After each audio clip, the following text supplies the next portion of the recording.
Bien, muchísimas gracias a la doctora del Río por este panorama tan clarificador sobre qué es la edición digital, en qué nos estamos moviendo, dónde nos estamos metiendo realmente y todas las perspectivas que este mundo puede tener y puede llevar. La parte que yo voy a presentar ahora como segunda parte de esta sesión inaugural que queremos hacer como una introducción a la edición académica digital es quizás desde un punto de vista más práctico, una aplicación pragmática de qué es lo que está sucediendo en el mundo de la edición digital académica actual. Estamos mirando a Europa, estamos mirando a Estados Unidos, estamos mirando al resto del mundo, queremos ver qué es lo que se está haciendo, queremos conocer de primera mano los tipos de ediciones que se están realizando, las tecnologías utilizadas, porque quizás esta es la mejor manera de ver cómo podemos realizar nuestro propio proyecto. Y creo que sin duda, pues merece la pena perder un poco de tiempo en este tipo de cosas para poder encontrar verdaderamente cuál es el problema que yo tengo a la hora de enfrentarme a una edición digital y cuál es la solución más adecuada, puesto que, como pueden ver, a lo largo de toda la historia de la humanidad los problemas se repiten y van siendo comunes, por lo cual las soluciones también pueden compartirse. En primer lugar, aunque esto engancha con la charla que ha dado la doctora del Río, debemos distinguir lo que es una edición digital versus una edición académica digital. Y puntualizo porque quizás esto es uno de los aspectos con el que nos han llegado bastantes preguntas a raíz del curso. Edición digital llama muchísimo la atención, pero llama la atención hoy en día también desde un punto de vista muy comercial. ¿Por qué? Porque las editoriales pues, están pasando a plataformas digitales, Amazon está vendiendo libros digitales, todo el mundo va leyendo un Kindle, un EPUB en el metro. En fin, esto es una realidad en la que hoy en día estamos acostumbrados a convivir con ella y, sin embargo, este concepto de edición digital como creación de e-books simplemente o como material electrónico de lectura, pues va mucho más allá cuando hablamos de edición académica digital o Digital Scholarly Editing en términos de lo que se suele reconocer internacionalmente como edición digital académica, que quizás en nuestra lengua suena un poco hasta raro, en el sentido de que academia siempre pues tiene una relación con la universidad muy patente. En ese sentido, una de las cosas que queremos transmitir es que este curso va mucho más allá de lo que es una edición digital en el sentido de transformación de algo al formato digital, sino que queremos llevar el texto más allá, queremos que el texto sea capaz de hablar, de interactuar con el usuario, de poder, gracias a la tecnología, extraer mucha más información y hacer que la relación lector-texto sea diferente. Y esto es el punto que nos aporta más valor en el campo de la edición digital. Como decía Jimena también antes, la tradición editorial académica en España es grande. Hay grandes editores que van desde Pascual de Gallangos o Menéndez Pidal a editores cuyos nombres en la actualidad son muy sonados, especialmente en el ámbito de la filología, como Pedro Sánchez Prieto Borja, Miguel Ángel Pérez Priego, Pedro Cátedra, entre muchos otros. Y, sin embargo, en la edición digital académica todavía carecemos de grandes proyectos que puedan compararse con otros proyectos que se están desarrollando en otros países. La realidad, por otro lado, en el mundo comercial es que en 2011 el número de libros electrónicos superó con creces el número de libros impresos que se comercializaron, por lo que, evidentemente, pues tenemos por un lado una realidad que va por una vía, un consumo de un lector que demanda otro tipo de material y, sin embargo, un equipo de productores que se han quedado un paso atrás. Tenemos, por ejemplo, editoriales como SM que está intentando reciclarse constantemente, generar nuevos materiales, generar nuevos contenidos y trabajar en esta línea. Pero en este puzzle en el que, por un lado, los usuarios demandan una realidad y las editoriales también intentan impulsarla, faltamos nosotros. Falta el papel del editor tradicional que transforma un poco sus conocimientos, que transforma sus habilidades, que transforma un poco el know-how, el conocimiento del texto, el procedimiento filológico en sí. Y somos absolutamente necesarios en este mundo. Y de ahí también todo el sentido de dar este curso y de formar a nuestros editores filológicos, a nuestros editores tradicionales en estas tecnologías que están a la orden del día en el mercado y en los consumidores, pero que todavía se han quedado un paso atrás en la academia.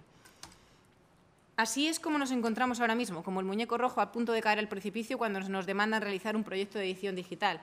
Las tecnologías existen, las necesidades también, pero quizás no hemos sido capaces todavía de rellenar esta brecha con la cual pues esperamos lidiar entre este curso y otras iniciativas que también les vamos a ofrecer después. No quiere decir esto que en España no haya habido proyectos, grandes proyectos señeros. Efectivamente, se han desarrollado iniciativas como el CORDE o Corpus Diacrónico del Español, o el que comentaba antes Jimena también, la Real Academia Española. Hay proyectos que todos conocéis, como la Biblioteca Virtual Miguel de Cervantes, en el que efectivamente pues se ha realizado muchísimo trabajo abonando ya este campo de edición digital. Hay otros más específicos, como el de Parnaseo de la Universidad de Valencia, el proyecto de Arte Lope para edición de textos de Lope de Vega. incluso iniciativas como las de la plataforma de Open Edition para edición digital en acceso abierto, que tiene un portal específico para edición de textos hispánicos, en fin. Iniciativas hay y muchas, pero quizás falta, por un lado, aunar todas estas iniciativas y poner un poco las bases de esta disciplina como tal y asentarlas sobre una mesa y en un campo concreto, que es el de la academia, en el sentido universidad, formación, investigación y trayectoria más estructurada. ¿Cómo son los grandes proyectos de edición digital? Bien, quizás esto es difícil de definir y no hay dos proyectos iguales, especialmente en un campo como este, en el que cada edición es un mundo porque tiene un autor, tiene un soporte, tiene un formato y tiene un destinatario. Sin embargo, sí que podemos decir que hay una serie de elementos que son compartidos y que pueden generalizarse, sobre todo en los grandes proyectos que hoy en día están triunfando en este mundo. Por un lado, la utilización de estándares. La utilización de estándares es fundamental para poder compartir información. ¿Por qué en este curso estamos haciendo tanto énfasis en TEI, en XML, en este tipo de software, de lenguajes o de sistemas que son de código abierto, que son open source? Porque queremos compartir información, queremos que nuestro código, el trabajo que hagamos, esté disponible para que otros lo puedan reutilizar. Queremos utilizar y partir de lo que han realizado otros. ¿Por qué? Porque esta es la única forma de avanzar en estos grandes proyectos que tienen pequeñas realizaciones, pero que al final todas ellas se van sumando. Necesitamos que el acceso a la información esté abierto, que todos podamos compartir ese código y hablar un lenguaje común, que todos podamos aprovechar el trabajo de todos en ese sentido. Por eso pongo aquí este icono de GitHub. GitHub es una plataforma que utilizan con frecuencia los informáticos para compartir código, para compartir software, desarrollos, en fin. Pues este es un poco a lo que aspiramos nosotros ahora mismo. No tiene sentido hoy día desarrollar un proyecto sin enseñar un código, sin compartir cierta información, sin saber cómo se está funcionando. ¿Por qué? Porque realmente entonces ese proyecto muere en el momento en que muere su financiación o sus desarrolladores. Y esta es la historia de vuelta a empezar que hemos estado viviendo a lo largo de tantos años y tantas veces en muchos proyectos que han empezado y han terminado. Como ejemplo de esta ideología o de este más allá, tenemos varias iniciativas grandes, como por ejemplo el proyecto TAPAS, que es un repositorio que se ha creado a partir de los desarrollos realizados por la Text Encoding Initiative, de la cual hablaremos largamente a lo largo de toda la semana y sobre la cual ahora mismo no me voy a extender. Simplemente os dejo aquí estos enlaces para que podáis un poco curiosear sobre cuáles son estas iniciativas y estos proyectos de los cuales nos podemos nutrir en este campo. Otra iniciativa muy interesante, aunque no directamente relacionada con edición digital, pero sí con humanidades digitales, es el directorio DIRT, que es un poco la guía de teléfonos de las herramientas que se están utilizando en todas las áreas de humanidades digitales. Aquí una persona que no está versada en estos campos puede ir y buscar, dices, necesito una herramienta para etiquetar un texto. Bueno, pues aquí tenemos un buen catálogo con instrucciones, con requerimientos, con necesidades y, bueno, pues quizás un buen punto de partida para todos aquellos que pues no estamos o no estáis tan vinculados con este mundo, pero sí que queréis empezar. Hablando ya concretamente de edición digital, cuando uno se asoma por primera vez a este campo, nada mejor que mirar un catálogo como el catálogo desarrollado por Patrick Salle, un investigador alemán, sobre las ediciones académicas digitales que ha ido encontrando y catalogando en función de su área de aplicación, su material, su lengua, su época, en fin. Creo que si alguien quiere acercarse a este mundo de la edición digital y ver un poco qué es lo que se está haciendo, entrar en esta página y echar un vistazo e ir leyendo todo lo que nos vamos encontrando puede ser una excelente iniciativa para romper el hielo.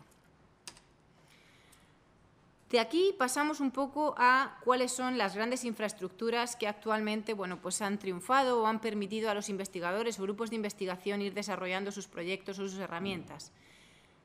Aquí hago una pequeña pausa para decir que no todo viene de grandes infraestructuras ni de grandes proyectos, pero sí que me parece que es interesante conocer este tipo de sistemas como modelo de qué es lo que se está haciendo en los grandes proyectos de edición digital. Lo que no quita que todos vosotros, después de salir de este curso, podáis hacer vuestros pequeños pinitos, vuestras pequeñas ediciones, en fin. Esto es muy escalable, desde los pequeños proyectos hasta los proyectos grandes, pero siempre hay que mirar a los grandes para ver cómo podemos nosotros trabajar en nuestro pequeño ordenador. No tiene uno que salir abrumado diciendo, Dios mío, es que claro, con estas infraestructuras, con estos materiales, yo aquí no puedo hacer nada. No, más bien todo lo contrario. Miremos aquí para empezar por la parte más pequeñita que tenemos nosotros. Esto, por ejemplo, es un entorno virtual de investigación desarrollado en Alemania ya desde hace varios años que integra una parte de laboratorio de edición digital, sistemas de etiquetado, con un repositorio de textos, una serie de documentación y un espacio comunitario para compartir toda esa información.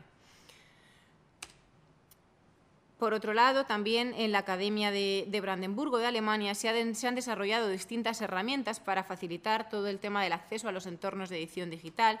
Ellos son los que han trabajado en la parte del desarrollo de XISDB, una de las bases de datos relacionales nativas basadas en XML, de la cual se hablará el miércoles por la mañana, pero que además han ido desarrollando distintos tipos de plugin y de aplicaciones para que la edición digital sea más sencilla, por ejemplo, en el software que comentábamos antes de Oxygen.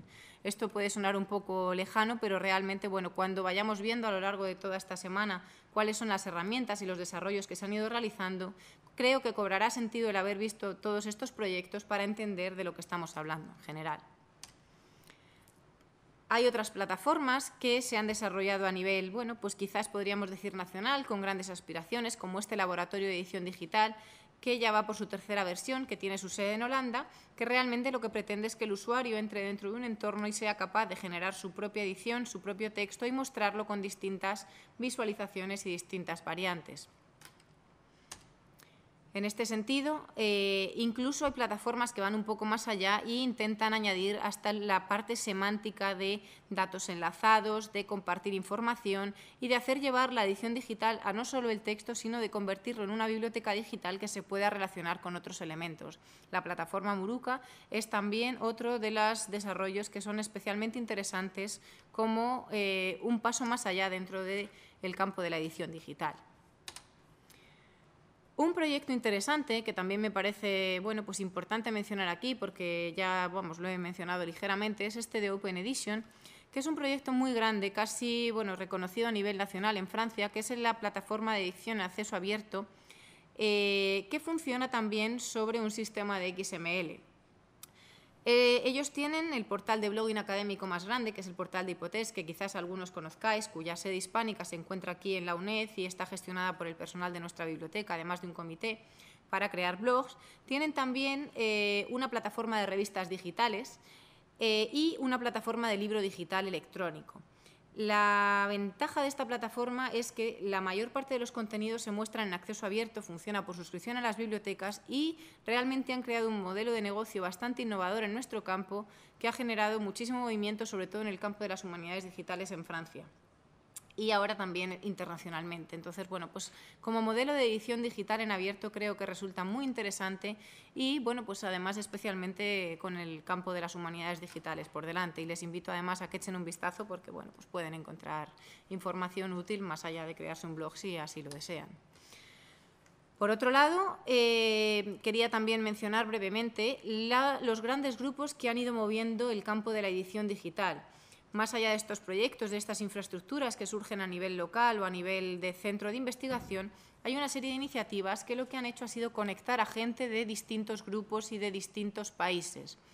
Los proyectos europeos han sido sin duda la fuente, bueno, pues más importante de financiación para lograr todo este tipo de cosas.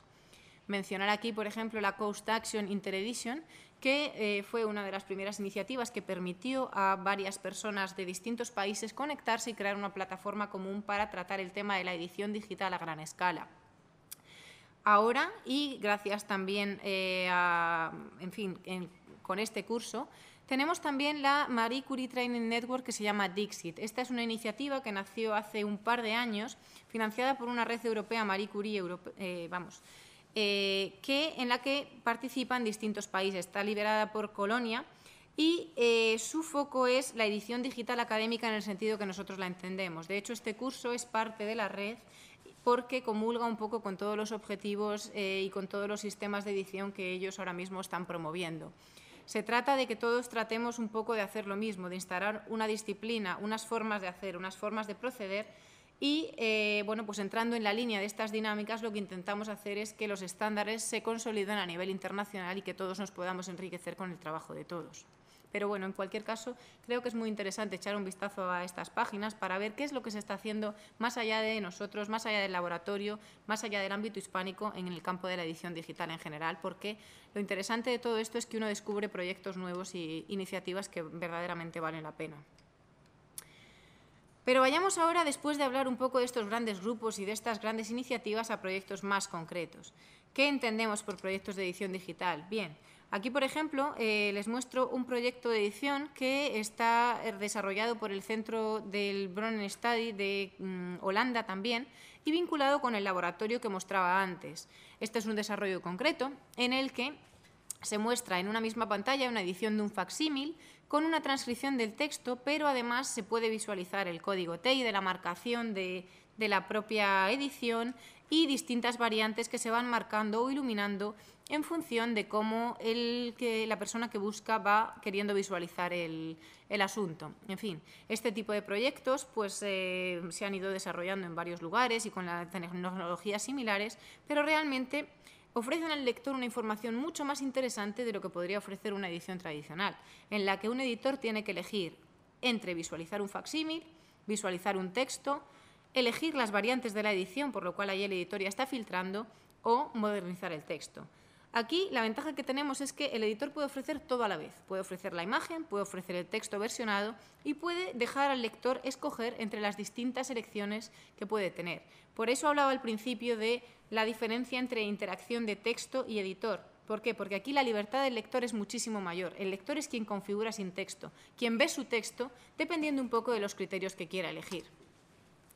Este otro proyecto, por ejemplo, también del Centro Huygens de Holanda, lo que hace es mostrar las distintas variantes de una misma edición a modo sinóptico. Han elegido mostrar en un lado el facsímil, en otro lado distintas variantes en columnas y por otro lado los comentarios. Como pueden ver, las posibilidades de muestra en la pantalla son múltiples y son infinitas casi, por así decirlo. Una pantalla al final no deja de ser una ventana abierta a la que tanto el editor como el diseñador como el programador pues pueden dar distintos tipos de configuración. Cuando la tecnología por debajo, además, probablemente sea la misma o muy similar.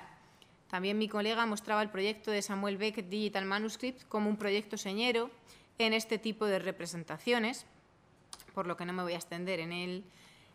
Y, por otro lado, también retomo un poco el hilo de lo que mencionaba ya antes del tipo de trabajo que se está desarrollando en estos entornos. Es decir, bien, por un lado tenemos proyectos que se están desarrollando en grupos de investigación, proyectos que se están desarrollando en centros de investigación, pero proyectos que también cuentan con la colaboración del usuario. El llamado crowdsourcing es un tipo de trabajo que se está llevando bastante a cabo en este sector. ¿Por qué? Pues porque queremos que el usuario colabore, que cuando el corpus de textos es muy grande se haga un trabajo en equipo, que también sirvan estas plataformas un poco de uso formativo para estudiantes, para grupos de trabajo, en fin. Con distintos fines hay una serie de proyectos que se han ido creando que están abiertos a la colaboración de distintos tipos de comunidad editorial. Y en este sentido de comunidad hay varias iniciativas que se han venido desarrollando.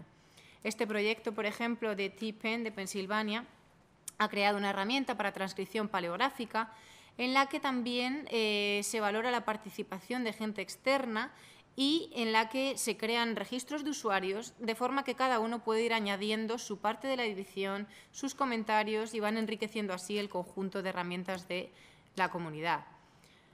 Un gran ejemplo de esto es el Deutsches Textarchiv, que es una plataforma enorme de edición de textos alemanes que bueno, pues, se ha promovido muy bien a nivel nacional como infraestructura grande donde todos los investigadores o grupos de investigación han ido depositando sus propios textos, creando así un ecosistema muy grande de textos digitalizados y transcritos, siguiendo unas mismas normas y un código de codificación y de revisión uniforme, y consiguiendo así uno de los proyectos más grandes de edición digital que funciona en el ámbito alemán.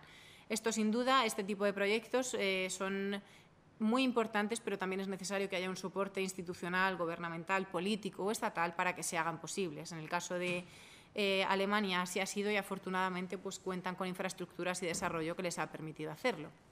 Pero creo que bueno, pues conocer este tipo de iniciativas y tener en mente cómo se han desarrollado estos grandes proyectos nos puede resultar muy útil para cuando comenzamos a trabajar en un proyecto de edición digital.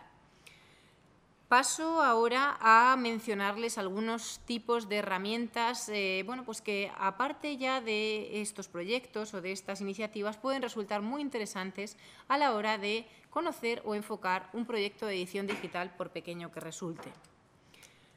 Si trabajamos con TEI, aunque probablemente de esto se hablará largo y tendido, tenemos aquí bueno, pues una serie de plataformas o de sistemas que nos permiten pues, comenzar a trabajar sin tener que hacer todo desde cero, desde el principio, picando todo el código, sino que sirven al usuario o al editor para ayudarle un poquito a comenzar este trabajo que puede resultar arduo, como veremos mañana. Boilerplate es un ejemplo de este tipo de sistema que permite, pues como bien dice su nombre, hacer una especie de precocinado de lo que necesita un editor digital. Quizás para empezar está muy bien porque sin saber muy bien dónde nos estamos metiendo, pues nos permite generar algo que ya tiene su coherencia, su sentido y sus esquemas para crear una primera versión de edición. Uno de los consejos que además creo que es importante tener en cuenta en este campo es el comenzar desde el principio por algo sencillito y sin muchas aspiraciones que después podremos ir enriqueciendo. Si estos sistemas de etiquetado, de XML, de TEI tienen una ventaja, es que se pueden enriquecer hasta el infinito, se pueden complicar, se pueden transformar, pero quizás es bueno tener muy claro desde el comienzo pues, por dónde van las cosas y tener las cosas claras para poder generar cierto tipo de contenido y luego después poderlo ampliar y enriquecer. Hay herramientas que nos permiten, por ejemplo, dentro de un mismo texto, seleccionar distintas variantes en función de las variantes que aparezcan en los manuscritos. Collatex ha sido una de las herramientas que han tratado de adaptar la edición crítica tradicional de un manuscrito con distintas variantes al campo del mundo digital y permitir así seleccionar en estos árboles o nubes pues, las distintas variantes que cada uno de los textos ofrecía. En este sentido, hay muchos proyectos que se han interesado por la colación de textos en el sentido filológico, en el sentido de mostrar variantes, es decir, nosotros mismos como medievalistas, yo soy medievalista y trabajo en un departamento de literatura, uno de los intereses que siempre hemos tenido es decir, bueno, pues si el manuscrito de Lazarillo de Tormes o el manuscrito del libro de Buen Amor se ha copiado en distintas versiones, quiero tener todas unas al lado de otras para ver exactamente cuál fue un poco la fortuna del texto. Y esto igual a un autor del siglo XX no le interesa porque no tiene distintas versiones de un texto o porque quiere marcar otro tipo de cosas en su propio texto, pero a nosotros sí. Entonces son varias las herramientas que en este sentido se han desarrollado. Juxtacommons es un ejemplo además bastante conocido de todas ellas porque además se ha venido desarrollando ya durante un tiempo bastante considerable y han lanzado una de sus últimas versiones hace poco tiempo. Esta herramienta lo que permite es visualizar distintas variantes de un texto de forma simultánea en una misma página con el fin de poder compararlas y poder extraer pues, cuáles son las diferencias y las semejanzas. De todas estas herramientas, yo les dejaré el PowerPoint en la plataforma para que cuando tengan un rato pues, puedan ir echando un vistazo y curioseando en los enlaces, porque realmente lo que yo cuento aquí tiene poca importancia. Lo interesante es ir a los enlaces y ver para qué sirve cada una de las herramientas o para qué me pueden servir a mí como editor, a mí como investigador dentro de este mundo digital. En contrapartida con esto hay una serie de softwares que han realizado pues, todo el proceso de edición de forma autónoma. Aquí vengo con este editor que fue uno de los primeros, pioneros editores y que todavía se sigue utilizando bastante por su gran riqueza de funcionalidades, especialmente en el ámbito de los textos clásicos. Es el Classical Text Editor, pero a diferencia de lo que he venido contando hasta ahora y de lo que se lleva en el campo de edición académica digital, es un software de pago que pues no es software libre ni está disponible en la nube, al contrario de todo lo que en general he ido mostrando aquí. Como decía, pues dentro de esta tendencia y de esta trayectoria, los modelos que se están implantando son otros, pero no debemos quitarle mérito a softwares de este tipo porque realmente pues, hay grandes proyectos que se han realizado con esta tecnología y las posibilidades que tiene pues, todavía son muy grandes y no han sido muy superadas. En fin, también lo traigo para que veáis un poco las diferencias que hay entre una herramienta y otra y que realmente estamos hablando de un mundo que es inmenso en el que no hay una sola herramienta, sino muchas herramientas de distinto tipo, personas, academias, instituciones y empresas metidas detrás de todo este mundo. Entonces, lo que pretendo aquí es quizás dar el big picture, el panorama de toda la complejidad de lo que se está transmitiendo como mundo de edición digital.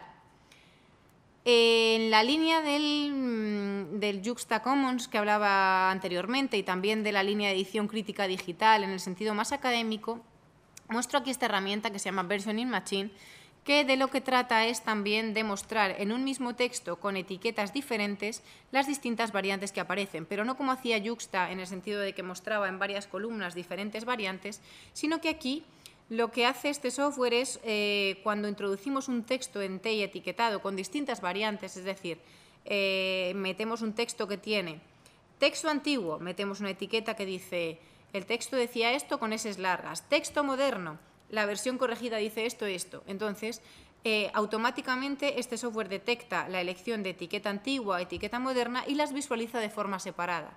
Es decir, el usuario, el editor, mete un solo texto y la máquina es capaz de visualizar distintas opciones. Entonces, bueno, pues es bastante interesante porque para una edición crítica el propio autor o el propio editor puede trabajar con una anotación en el mismo manuscrito y es la máquina la que hace todo el desarrollo inteligente de ir mostrando las distintas variantes. Además de todo esto, bueno, quería comentarles otra serie de herramientas que tampoco, bueno, pues no he traído aquí con sus capturas de pantalla porque creo que lo interesante, como digo, es que sean ustedes los que vayan y miren y demás, pero sí que quería no dejar de mencionarlas porque me parece bastante interesantes en el campo de la edición digital. Una de las, bueno, pues de los software o de los programas que también, bueno, pues parece que se han utilizado mucho más en el ámbito científico para la muestra de texto, pero es el LaTeX, que realmente no es un sistema de edición digital, sino un software destinado a la muestra de textos académicos, pero que también está teniendo sus campos de aplicación en humanidades y que de hecho se va a tratar después, por lo cual no me voy a extender en él, pero aquí lo que trato un poco de explicar es cómo quizás herramientas o sistemas que parece que vienen aplicados a otros campos también han venido a cubrir el nicho de las humanidades en distintos puntos de vista. Me parece también interesante mencionar algunas herramientas de anotación o edición colaborativa digital, como Scripto, que sirve también para anotar textos de forma colaborativa. En ese sentido, también Textual Communities, al igual que hablaba un poco del proyecto este anterior de Transcript Bentham, sirve un poco para eso, abrir una plataforma de edición en la que cada proyecto puede crear su espacio, tener una imagen, tener una transcripción y tener un equipo de investigación que esté detrás de todas esas transcripciones y que pueda tener su propio espacio de investigación, porque si hay una cosa importante en todos estos proyectos es que no son proyectos individuales, son proyectos que en general se desarrollan dentro de un equipo y ese equipo tiene que estar conectado. Entonces, muchas veces vemos que en estos proyectos la forma de trabajar es mandar emails, compartir carpetas en Dropbox, eso está fenomenal, todos lo hacemos, pero muchas veces sería necesario o deseable tener cierto entorno en la nube que nos permita pues, compartir archivos, compartir información y poder visualizar todos el mismo tipo de sistema en el que se encuentra el proyecto. En el punto de vista de la anotación, hay proyectos que van mucho más allá de la propia anotación de textos, en el sentido que lo vamos a ver en este curso de edición en XML, como el proyecto Open Annotation, que de lo que trata es de llegar un paso más allá, creando un modelo de ontología semántica para anotación de texto. Esto ya es sobrepasar con creces el campo del proyecto, pero quería dejarlo aquí por si en algún momento bueno, pues se lo encuentran, porque creo que es interesante tener en cuenta y tener una visión general de por dónde están yendo las cosas en esta línea. También Share Canvas es otro tipo de iniciativa que de lo que trata es de enlazar el texto con la imagen, ir más allá de etiquetado del texto para etiquetar también la imagen, mostrar cierto tipo de contenidos y además producir un contenido en forma de datos enlazados para poder enlazarse con otro tipo de cosas. Esto dicho así puede sonar a ciencia ficción, pero como digo, bueno, pues sería para todos aquellos que estén interesados en dar un paso más allá de la edición digital. Tampoco quería dejar de mencionar proyectos como Philologic, que es un proyecto en francés que ha tenido muchísima tradición y consiste en una serie de iniciativas en torno a la edición digital que se han ido creando y generando en torno a un espacio de etiquetado. Y por último, el proyecto From the Page, que en la línea de Textual Communities pues va un poco dentro de estos sistemas de edición colaborativa en los que bueno, pues cada usuario, cada grupo de investigación va compartiendo una información y teniendo un espacio común de trabajo. En fin, estos son solamente una serie de ejemplos de iniciativas que creo que pueden ilustrar las distintas perspectivas de las que se aborda el campo de la edición digital académica en la actualidad en los proyectos que actualmente bueno, pues estamos viendo. Como conclusiones de todo esto y de, bueno, pues de la propia experiencia que hemos ido extrayendo al trabajar en este campo, me parece importante señalar que cada vez que se va a empezar un proyecto de edición digital, y también el sentido de esta sesión, hay que hacer un trabajo de campo previo, es decir, probablemente uno no tenga claras las cosas cuando comienza este tipo de trabajo.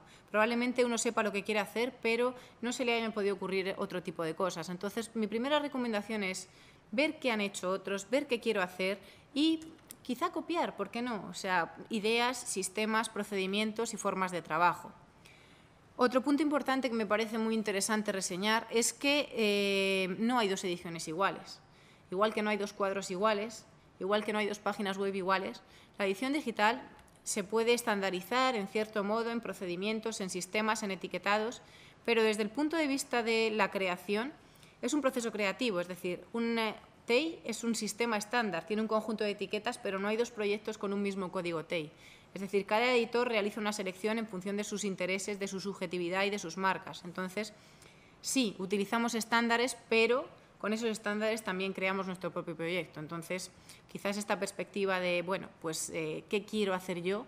Es bastante interesante también. El tema de los estándares, como decía, resulta fundamental sobre todo si queremos compartir nuestra información y no ser una isla aislada dentro de este mundo como tantas otras. Entonces, cada vez que nos planteamos iniciar un proyecto de este tipo, creo que es importante trabajar con los estándares que se han aceptado y que están utilizando otros. Es más, si podemos utilizar su mismo sistema de etiquetado, su mismo sistema de enlaces, ¿por qué no?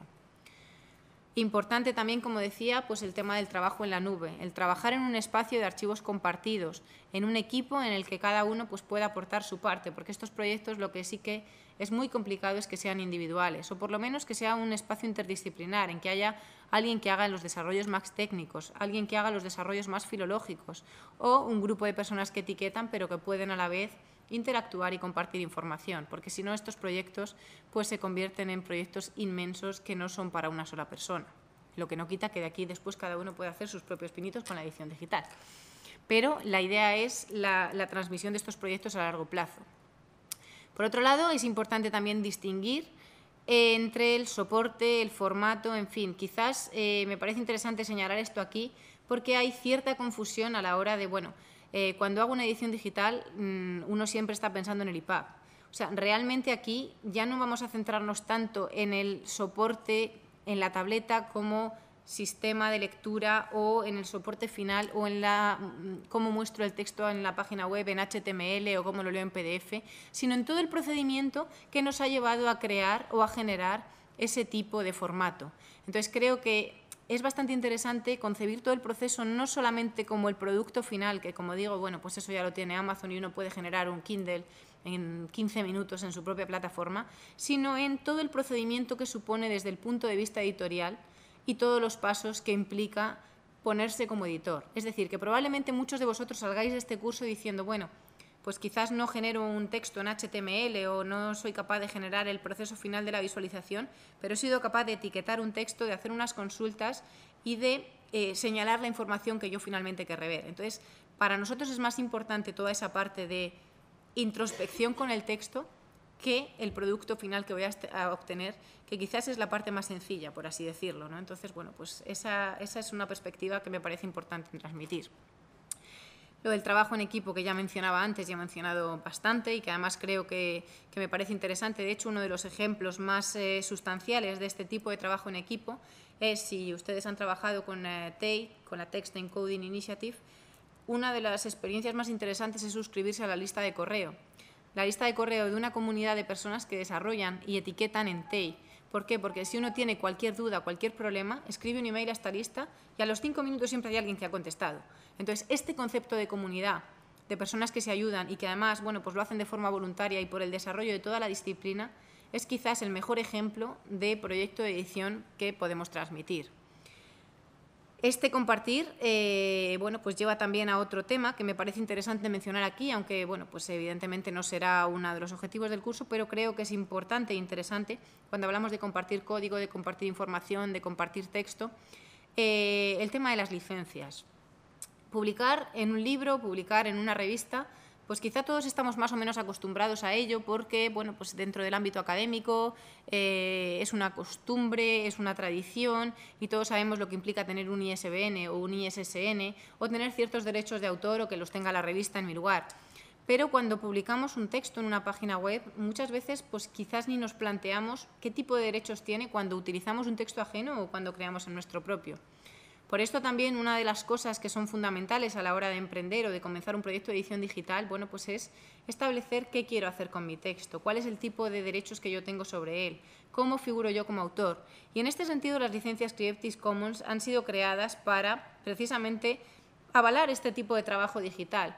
Estas licencias lo que hacen es, bueno, pues ofrecer una serie de posibilidades al editor, al autor del texto, para proteger su trabajo, pero ya no proteger en el sentido de propiedad intelectual desde un punto de vista más tradicional, sino de un reconocimiento. Es decir, la mayor parte de estos trabajos que venía mencionando, como digo, están abiertos, tienen el software disponible, tienen todo el código en la plataforma, pero lo que sí que tienen son unas licencias que reconocen su autoría y que deben citarse como cuando citamos bibliografía. Y creo que este es un punto que quizás cuando trabajamos en temas de edición digital a veces se pierde, es decir, un texto publicado en una pantalla, publicado en un soporte electrónico, tiene las mismas personas detrás o las mismas propiedades o los mismos créditos legales que un texto publicado en un libro. El que no haya una editorial en medio o, en fin, otro tipo de intermediarios no quiere decir que el texto no tenga su autoría, su adscripción y sus derechos legales. Entonces creo que el tema de las licencias es importante no olvidarlo y no colocarlo al final del proyecto, cuando ya está todo desarrollado, sino colocarlo al principio. Es decir, bueno, pues tener una serie de ideas claras de qué es lo que tengo, qué es lo que quiero hacer, cómo lo quiero compartir y cómo quiero que la gente lo cite. Porque si hacemos esto todos, pues todo el mundo sabrá que hay que tener una licencia o que hay que citar de esta forma. Si no lo hacemos ninguno, pues al final nos encontraremos con que esto es una especie de mare magnum en que nadie sabe muy bien cómo funciona el tema de los derechos legales. Y por mi parte, creo que poco más tengo que añadir. Me gustaría ahora dejar un espacio para preguntas sobre esta sesión, con el fin de que también dé tiempo a que haya una pequeña pausa antes de la mesa redonda. Dos cosas que se me ha olvidado comentarles en la sesión inicial. Una, para los que han llegado después, tenemos unas bolsas del curso que nos han regalado los cursos de verano de la UNED y es cortesía sobre todo para los que estáis aquí en presencia. A los que estáis a distancia pues no podemos enviaros la bolsa, pero bueno, en fin, si estáis aquí, ahí las tenéis al fondo de la sala y os pedimos que os llevéis una después. Y otra cuestión también, tenéis ahí unos folletos sobre el curso de invierno de edición digital académica, que tendrá 30 créditos y que, bueno, pues si este curso os abre el apetito, os dejamos información que pronto anunciaremos por si alguien quiere profundizar más en el campo de edición digital académica. Y yo ya dejo paso a los que estáis en el auditorio, tanto en presencia como a distancia, para que podáis realizar preguntas sobre esta sesión, tanto a la doctora del Río como a mí. Y, bueno, en fin, tenemos también micrófonos en la sala que podemos utilizar para este tipo de cuestiones.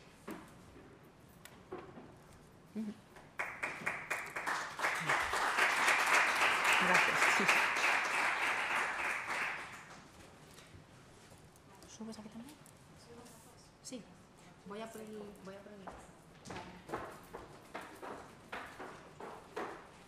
Bueno, aún sin micrófono. Aquí de vuelta, si alguien tiene alguna pregunta... Ya tenemos. Vale. Ya tenemos micro. Bien, preguntas a todos aquellos que estáis en la sala. El correo electrónico también está abierto. Para esto parece un concurso de la tele. Los que no estéis acostumbrados a esto, por favor, no os asustéis, pero en esta universidad funcionamos así. Y esto para nosotros es absolutamente normal. Estamos acostumbrados al micrófono, a las cámaras, a la gente que nos escribe aquí, fuera, en fin. Pero bien, nos da bastante buen rollo. Así que, por favor, animaros y aquí estamos para contestar vuestras dudas.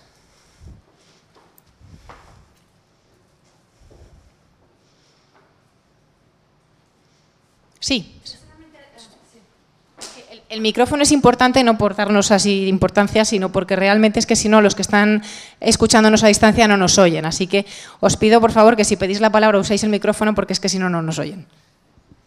Sí, no, yo solamente era así por curiosidad, si aquí en la UNED y desde que tenéis el laboratorio hay más iniciativas de edición digital académica, aparte de Remetka, claro. Bien, realmente una de las cosas que nos ha llevado a hacer este curso con el tema monográfico de edición digital ha sido precisamente esa. Es decir, creemos que dentro del campo de las humanidades digitales el campo de edición digital resulta especialmente interesante. Desde nuestro punto de vista ya digo que bueno, pues lo es evidentemente porque estamos vinculados a un departamento de filología y porque además la propia tradición de las humanidades digitales en España está muy ligada a la filología y al proceso de edición en sí. Pero es que además en este año y medio que llevamos funcionando en el Laboratorio de Innovación en Humanidades Digitales, nos han llegado varios proyectos de edición, nos han llegado varias solicitudes de proyectos que quieren trabajar en el etiquetado, que quieren mejorar el sistema de funcionamiento, que necesitan infraestructuras para poder desarrollar su proyecto. Entonces, muchas veces el problema que se encuentra en todo este tipo de proyectos es que hay grupos que han desarrollado etiquetado, que han desarrollado sistemas de edición, pero que muchas veces falta el dar el paso más. Entonces, por eso hemos creído que este curso era muy importante, porque realmente, bueno, pues hay mucha demanda de este tipo y sobre todo también de formación. Es decir, es un campo que no resulta fácil, es muy atractivo, pero cuando uno empieza un proyecto de edición digital, bueno, pues lo vais a ver a lo largo de estos días.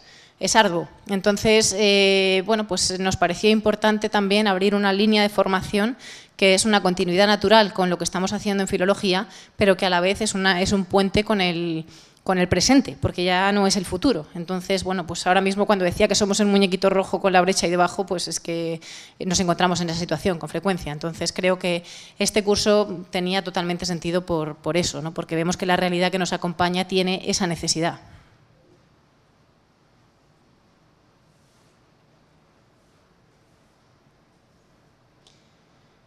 Bien, si no hay más preguntas en la sala, vamos a dejar una pausita. Voy a ver si hay algo más a distancia.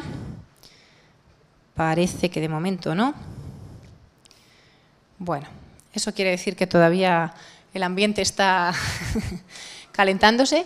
Pero, bueno, en cualquier caso tenéis los foros de la plataforma abiertos para consultas, el correo electrónico y si en esta sesión no se os han ocurrido preguntas o dudas, estamos a vuestra disposición para contestarlas después y para contestarlas también a través de la plataforma.